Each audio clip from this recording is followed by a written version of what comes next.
एक गरीब आदमी एक नदी से मछली पकड़ता था और बाजार में बेचा करता था।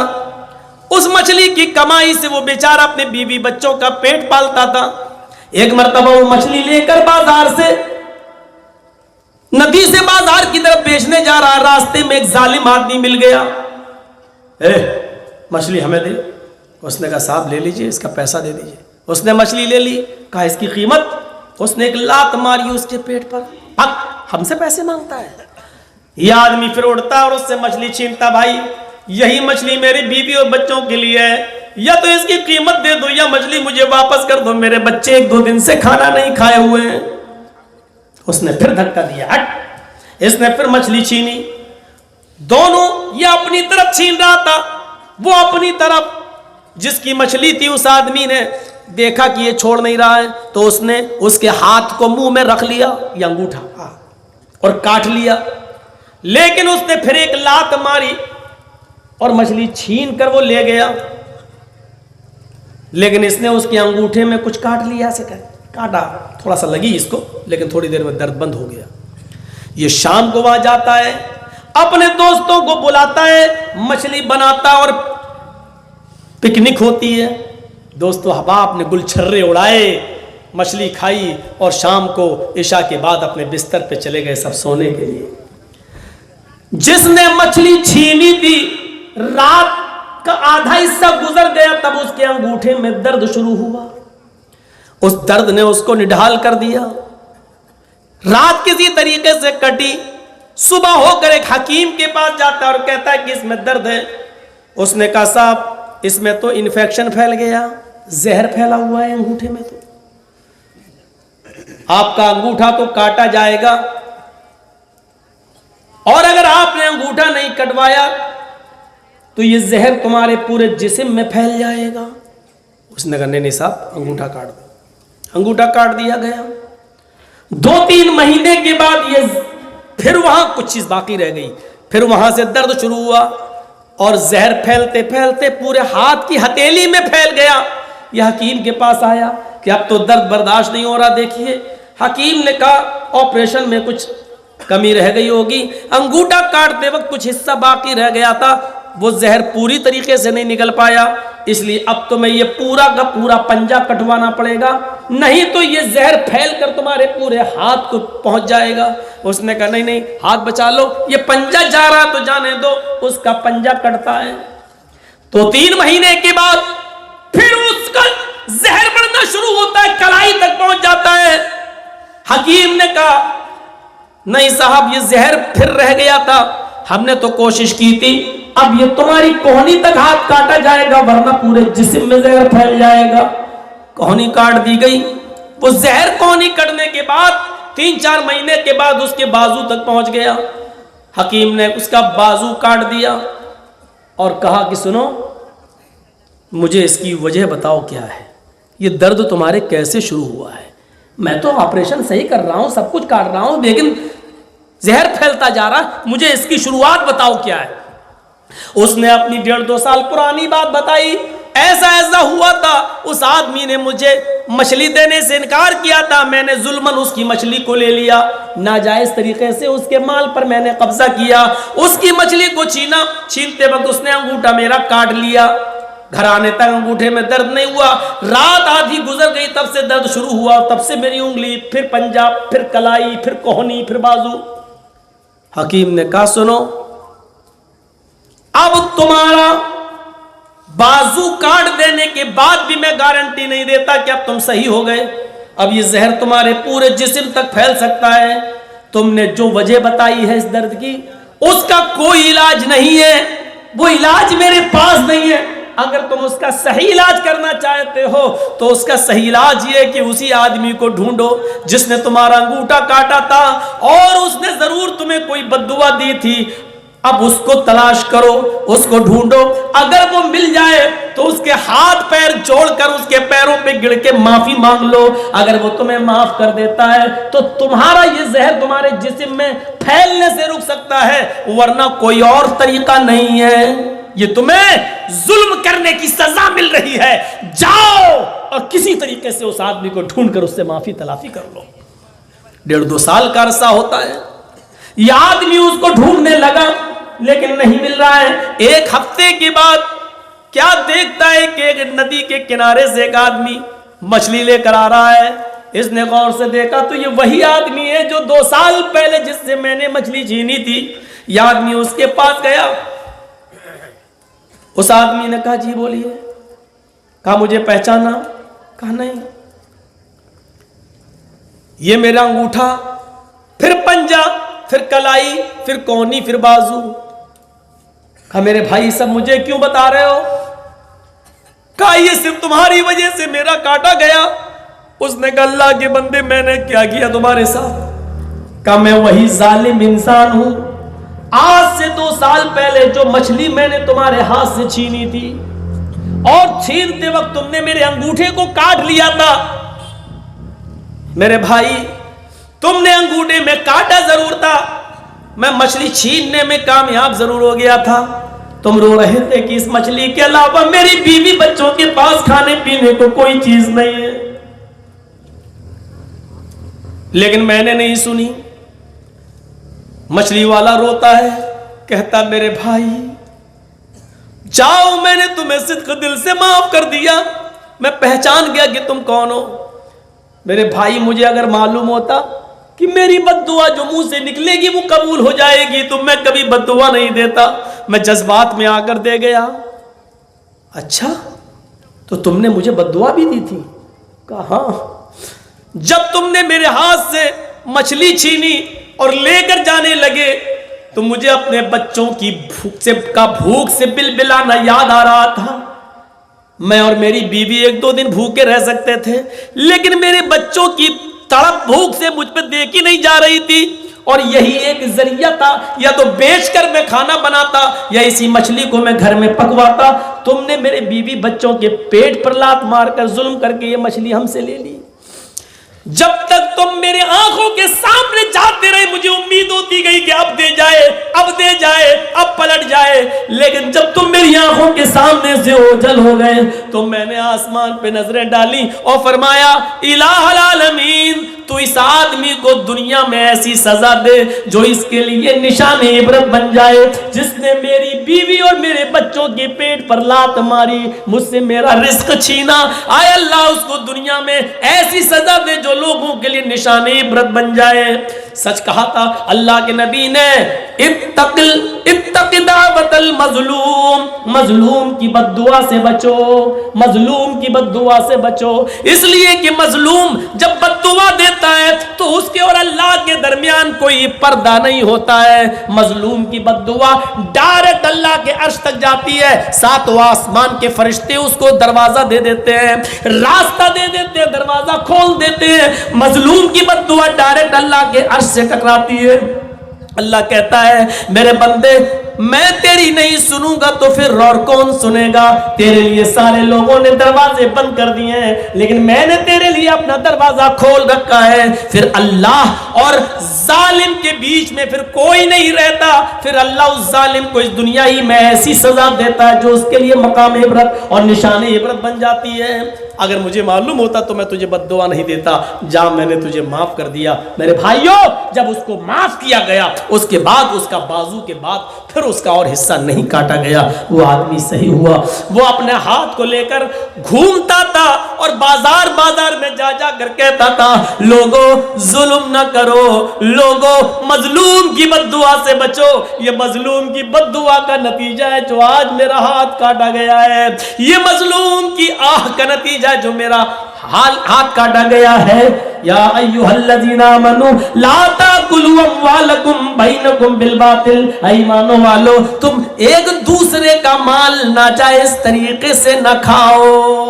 ये सारी किस्में नाजायज तरीके से हैं खाने की।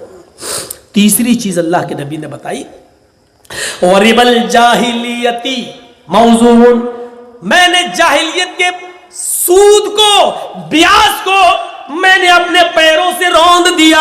कुरान सूद के बारे में क्या कहता है? या अय्युहल्लज़ीना आमनू ला ताकुलु रिबा अज़आफ़न मुज़ाफ़तन, ईमानो वालो तुम सूद को दुगना चौगुना करके मत खाओ। हमने 1 लाख रुपया तुम्हें दिया, लाओ 1 साल के बाद तुम हमें 2 लाख दे देना या 1.5 लाख, ठीक है। नहीं दे पाए, 2 साल के 3 साल हो गए, वो 1 लाख था मेरा, आपने दूसरे साल नहीं दिया, तीसरे साल में 3 लाख हो गया, चौथे साल में 4 लाख हो गया, 1 का 2 हो गया, 2 का 4 हो गया, 4 का 6 हो गया। अल्लाह ने इसी को मना किया है, आई ईमान वालों तुम सूद को दुगना और चौगुना करके मत खाओ, मना किया। और फिर इस्लाम ने सूद के बारे में इतनी बंदिशें बांध दी हैं कि अल्लाह के नबी सल्लल्लाहु अलैहि वसल्लम ने फरमाया, इब्ने माजा के अल्फाज हैं, हजरत अबू हुरैरा इस हदीस के रावी हैं, अल्लाह के नबी फरमाते हैं अर्रिबा सबऊन हुबन ऐसरुहा अय्यन के हर रजुलु उम्महू। अल्लाह के नबी सल्लल्लाहु अलैहि वसल्लम फरमाते हैं कि सूद के 70 दर्जे हैं, सुनिए, और रिबा सबऊन हुबन, सूद के ब्याज के 70 दर्जे हैं। सबसे हल्का दर्जा और आसान दर्जा क्या बताया, आइसरुहा अय्यन के हर रजुलु उम्महू, सबसे हल्का 70 दर्जों में सबसे हल्का दर्जा यह है कि एक मर्द अपनी मां के साथ निकाह करता है।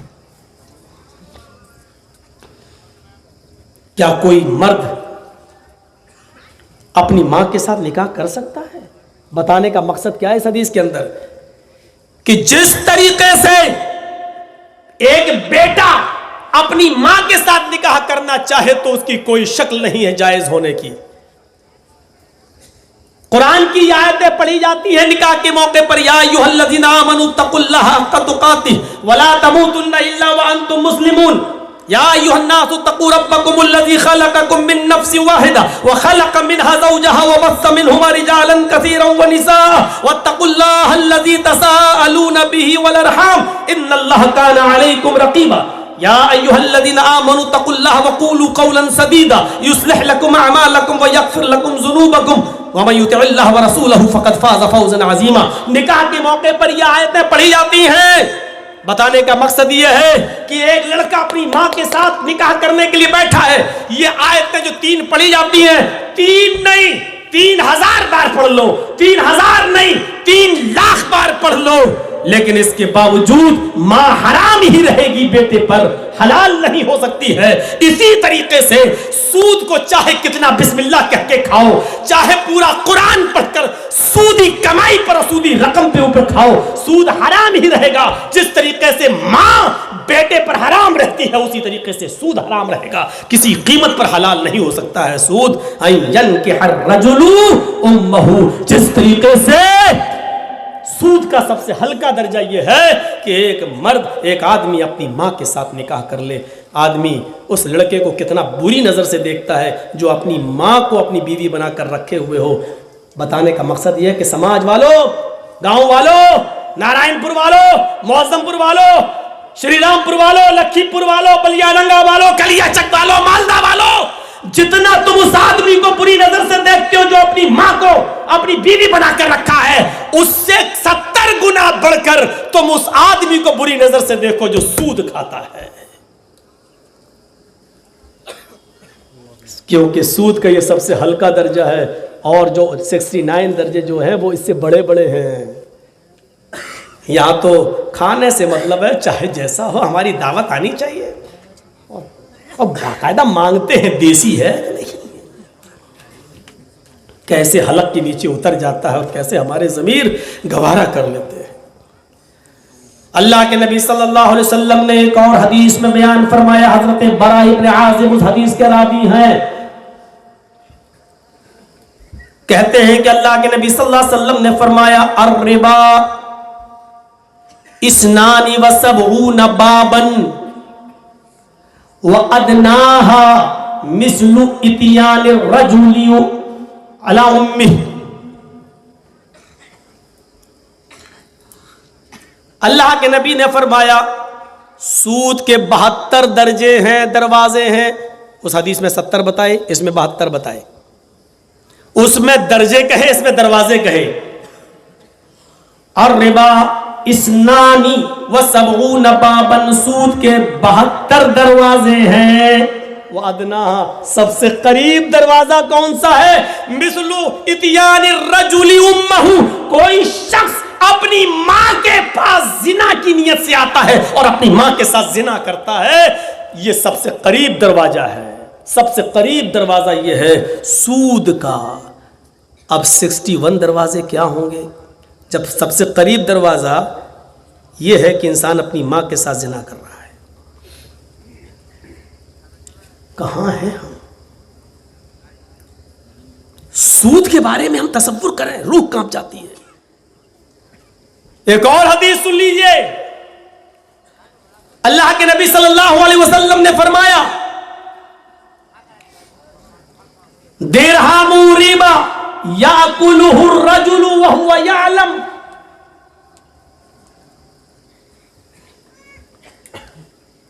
अशद्दु मिन सित्तति व सलासीन ज़नियतन। इस हदीस को इमाम तबरानी में नकल किया है और अल्लामा अलबानी इस हदीस को अपनी सिलसिलतुस अहादीस सहिया के अंदर नकल कर रहे हैं, यानी हदीस सही दर्जे की है। क्या है? दिरहमु रिबा। अभी तक तो सूद के बारे में सुना, इतने दरवाजे, इतने दर्जे, इतने वो है। यहां क्या फरमाया? दिरहमु रिबा, एक दिरहम खाना सूद का, पेट भर के छोड़ दो। एक दिरहम, जिसने सूद का एक दिरहम खाया, दिरहमु रिबा याकुलुहु रजुल व हुवा यअलम, और आदमी जानबूझकर खाए। एक दिरहम, सूद का एक दिरहम जिसे इंसान खाता है इस हाल में कि वो जानता है कि ये सूद है। वो जानता है कि बैंक में मैंने 1 लाख जमा किया था, 6 महीने के बाद 1,03,000 हो गया है, ये 3,000 वही है। उसका 1 रुपया, एक दिरहम उसमें से खाना, दिरहमु रिबा याकुलुहु रजुल व हुवा यअलम, वो जानता है कि ये सूद का है। अशद्दु मिन सित्तति व सलासीना, सित्ता 6 सलासीन 30 और 6 36, ये 36 मर्तबा जिना के बराबर है। अशद्दु मिन सित्तति व सलासीन ज़नियतन, गोया कि उसने 36 मर्तबा जिना किया है। सूद का एक दिरहम खाना ये सख्त है, ज्यादा है, 36 मर्तबा जिना करने से भी सख्त है। हम यहां से अंदाजा लगाएं, हम सूद खा रहे हैं। और हजरत जाबिर इब्न अब्दुल्लाह की इस हदीस ने तो क्लियर कर दिया, लाना रसूलुल्लाह सल्लल्लाहु अलैहि वसल्लम आकिल रिबा व मुकिलहु व कातिबहु व शाहिदैहि व क़ालहुम सवाउन। अगर किसी की नौकरी बैंक में लगी हुई हो तो वो माफ करे हमें। अल्लाह के नबी ने फरमाया, अल्लाह की लानत हो उस आदमी पर जो सूद खाता है। आकिल रिबा, सूद खाने वाले पर, व मुकिलहु, खिलाने वाले पर। सूद मिला हमें और हम खिला रहे हैं आपको। खाने वाले पर भी लानत, खिलाने वाले पर भी लानत। वकातिबहु, सूद का कारोबार लिखने वाले पर भी।